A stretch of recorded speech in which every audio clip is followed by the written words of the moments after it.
आजकल एक अम्मा जी बड़ी वायरल हैं। बिस्मिल्लाह दी बरकत पुट्ठी सीधी डिशें बनाती हैं। ये आप उनकी फुटेजेस देख सकते हैं। मैं पकान लगी हाँ आज ए, और ये उनका बड़ा मशहूर जुमला है। And she is deliberately viral इन पाकिस्तान। उनका वायरल होना पाकिस्तान में बनता भी है, जहां जहालत नहीं खबर इन्हें मिट्टी में अपने मिलने की, ज़मीन में गाड़ के बैठे हैं जो दफीनों को। और ख्याल खातिर अहबाब चाहिए हरदम अनीस, ठेस न लग जाए कहीं आबगीनों को। इससे पहले डॉक्टर अफान कैसर साहब, आपने बहुत से मुआशी मसाइल पर बात की जिन्हें मैं कदर की निगाह से देखता हूँ। आपने फैमिली व्लॉगर्स के ख़िलाफ़ बात की, वो मेरा भी अज़म है, मैंने भी इस पर बहुत सी वीडियोस बनाई। आप दादो तहसीन के काबिल हैं, आपको अप्रिशिएट करता हूँ। लेकिन जब आज आपकी ये वीडियो मेरी नज़र के सामने से गुजरी तो मेरा दिल दुखा। यकीन जानिए, जब आपने इन बुज़ुर्ग खातून के बारे में ये अल्फाज बोले कि पुट्ठी सीधी डिशें बनाती हैं, डॉक्टर साहब आप जानते हैं और आप समेत तमाम जी शऊर आदमी, देखने वाले शऊर रखते हैं, वो जानते हैं कि ईंटों की कोई डिश नहीं बनती। माँ जी अज़राह तफन्नुन सिर्फ वीडियो बना रही हैं, अपना गम गलत कर रही हैं, और हम नहीं जानते वो इस उम्र में बहुत से गम होते हैं, किस गम को भुलाने के लिए सिर्फ अज़राह तफन्नुन हंसाने के लिए आकर वीडियोस बना देती हैं। और इसमें ऐसा कोई वल्गैरिटी नहीं और कोई ऐसा कंटेंट नहीं था जिसे यूं तनकीद का निशाना बनाया जाता या आप लोगों के सामने आकर यूं उस पर तनकीद करते। इस पर मेरा दिल दुखा। तो मैं आपको बताता चलूं कि अल्लाह फरमाता है कि सफ़ेद बालों का मैं भी हया करता हूँ। हज़रत अली जिन्हें नमाज बहुत अजीज़ है, वो फरमा रहे हैं कि सफ़ेद दाढ़ी वाला शख्स मुझसे पहले मस्जिद में दाखिल हो जाए, मेरी नमाज रहती है तो रह जाए। और मदीने की गलियों में एक औरत फिरा करती थी जिसका जहनी तवाज़ुन दुरुस्त नहीं था। एक रोज़ उसने हुजूर को बात करने के लिए करीब बुलाया। हुजूर तशरीफ़ ले गए और कान करीब करके यूं उसकी बात सुनने लगे।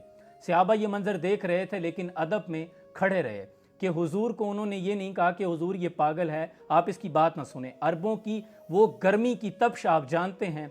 हुजूर के माथे अतहर पर पसीना आ रहा था और हुजूर का नर्म व नाजुक जिस्म अतहर, लेकिन हुजूर मुसलसल कई घंटों तक उसकी बात सुनते रहे। जब अपनी बात ख़त्म करके जा चुकी तो सहाबा कहने लगे, या रसूल अल्लाह सल्लल्लाहु अलैहि वसल्लम, आपके कंधे पर नबूवत की जिम्मेदारियां हैं और उस औरत का ज़हनी तवाज़ुन दुरुस्त नहीं, मदीने में कोई इसकी बात नहीं सुनता क्योंकि वो पागल है। तो इस पर हुजूर अकरम सल्लल्लाहु अलैहि वसल्लम ने फरमाया, इसकी अगर मैं भी ना सुनूं तो कौन सुनेगा। हमें तो बुजुर्गों का यूं हया करने का हुक्म है। चूंकि आज आपने बात की तो मेरा भी दिल किया कि मैं आपसे ये सवाल करूं कि हजरत, इसके अलावा बहुत से ऐसे इश्यूज हैं जिन पर आपकी वीडियो ज्यादा मस्तनद मानी जाती। मिसाल के तौर पे आपका इदारा है, डॉक्टर्स हैं आप खुद, तो आपने अपने इदारे की जो ब्लैक शीप्स हैं, जो कि ब्लैक शीप्स आर एवरीवेयर, हर डिपार्टमेंट में कुछ काली बेड़ें होती हैं जो डिपार्टमेंट को बदनाम करती हैं, इल्ला माशाल्लाह, सिवाय उन डॉक्टर्स के जो मसीहा हैं, जिनके पास हम भी बीमार पड़ने की सूरत में जाते हैं और वो एक जिम्मेदारी समझ के अपना काम कर रहे हैं। लेकिन जो काली भेड़ें हैं, जो जाली अद्वियात लिखने पर उन्हें जो यूरोप के फ्री स्पॉन्सर टूर किए जाते हैं, जो उन्हें नई गाड़ियों की चाबियां थमाई जाती हैं, उनके क्लिनिक्स में जो नए एयर कंडीशंस दिए जाते हैं, एलईडीज मोबाइल फ़ोन गिफ्ट में दिए जाते हैं, आपने उनके खिलाफ कभी वीडियो क्यों नहीं बनाई? हालांकि ये बहुत बड़ा अलमिया है जिनकी आप अहले मगरब की मिसालें देते हुए नहीं थकते। वो अपने बच्चों को चॉकलेट भी जाली नहीं खिलाते। हम मरते हुए मरीज के मुंह में भी जो दवाई डाल रहे होते हैं वो जाली डाल रहे होते हैं, सिर्फ चंद दुनियावी फायदों की खातिर, चंद रुपयों की खातिर जो इन्हें तहाइफ मिलते हैं, उनके एवज वो दवाई लिख देते हैं। आपने इन मसाइल्स पर बात क्यों नहीं की? कितने मरीज ऐसे मूजी अमराज से जंग लड़ रहे हैं जो बेचारे दिहाड़ीदार मजदूर हैं, जो बेयारो मददगार हैं, जो मुंतजिर हैं किसी मसीहा के कि कोई आके उनकी आवाज़ बने, उनका मुद्दा बयान करे, आप उनकी आवाज़ बनते। ये आपसे रिलेटेड इश्यूज थे। आप मुआशरे में बेहतरी के ख्वाह हैं, आप अलम बरदार हैं इस चीज़ की। आपने फैमिली ब्लॉगर्स को बहुत ज़्यादा तनकीद का निशाना बनाया जो काबिल सताइश है। लेकिन अब चूंकि आप इस चीज़ का दावा कर रहे हैं तो आपसे भी तो ये सवाल बनता है कि जब हम किसी को नसीहत करते हैं तो नसीहत का सबसे पहला इतलाक हमारी ज़ात पे होता है, क्योंकि हमारे कान सुन रहे होते हैं। तो अब आपसे भी तो ये सवाल हो सकता है कि आप इस नसीहत का इतलाक अपने अहले खाना, अपने घर पर क्यों ना कर सके, जबकि कुरान का वाज़ेह हुक्म था कि ए नबी, अपनी बीवियों और मुसलमान औरतों से कह दो जब वो घर से बाहर निकला करें तो अपने आगे और पीछे चादर लटका लिया करें। ये चीज़ उनके लिए मूजिब बाइस व एहतराम होगी, कोई उनको ईज़ा नहीं, तकलीफ नहीं पहुंचा सकेगा। आपने तो मुआशरे के लिए रोल मॉडल बनना था और कुरान कह रहा है कि सिर्फ वाज़ो नसीहत नहीं करनी। या अय्युहल्लज़ीना आमनू उदखुलू फ़ी सिल्मी काफ़ा, ए ईमान वालो, दीन में पूरे पूरे दाखिल हो जाओ।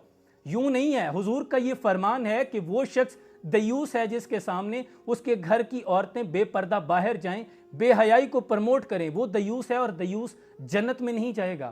صرف واعظ و نصیحت نہیں کرنی، ہم نے اگر اپنے 6 فٹ اس جسم پر شریعت کا نفاذ نہیں کیا تو دوسروں کو کیا تلقین کریں گے؟ عشق قاتل سے بھی مقتول سے ہمدردی بھی، آپ ایک طرف بے حیائی کے خلاف علمبردار بھی ہوں، اور یہ کیوں کر ممکن ہے کہ آپ نامحرم عورتوں کے ساتھ کھڑے ہو کر ان برانڈز کی پروموشن کرتے بھی نظر آئیں جو کہ ایک فحاشی ہے اور کچھ نہیں؟ تو پھر عشق قاتل سے بھی مقتول سے ہمدردی بھی، یہ بتا کس سے محبت کی جزا مانگے گا؟ سجدہ خالق کو بھی، ابلیس سے یارانہ بھی، حشر میں کس سے عقیدت کا صلہ مانگے گا؟ ہمیں یہ حکم تھا کہ ایمان والو دین میں پورے داخل ہو جاؤ، آدھا تیتر اور آدھا بٹیر نہیں چلے گا، مٹا کے اپنی ہستی سراپے جستجو ہو جا، جو تو چاہے گا وہ ہوگا، جو وہ چاہے وہ تو ہو جا، دو رنگی چھوڑ دے یک رنگ ہو جا، سراسر موم یا سنگ ہو جا، فیصلہ کر لے کہ تم نے کدھر کھڑا ہونا ہے۔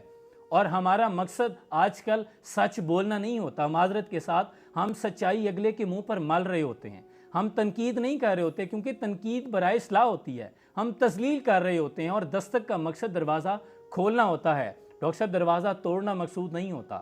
میرا مطمع نظر فقط اصلاح ہوتا ہے، دل آزاری کبھی مقصود نہیں رہی۔ صرف چند گزارشات آپ سے اس لیے کرنی تھی کہ آپ چونکہ آپ اس چیز کے خواہاں ہیں، آپ علمبردار ہیں کہ معاشرے میں ریفارمز آنی چاہیے، تو پھر اس کا سب سے پہلے آغاز آپ خود سے کیجئے۔ اگر میری کسی بات سے دل آزاری ٹھیس پہنچی ہو تو میں معافی کا خواستگار ہوں۔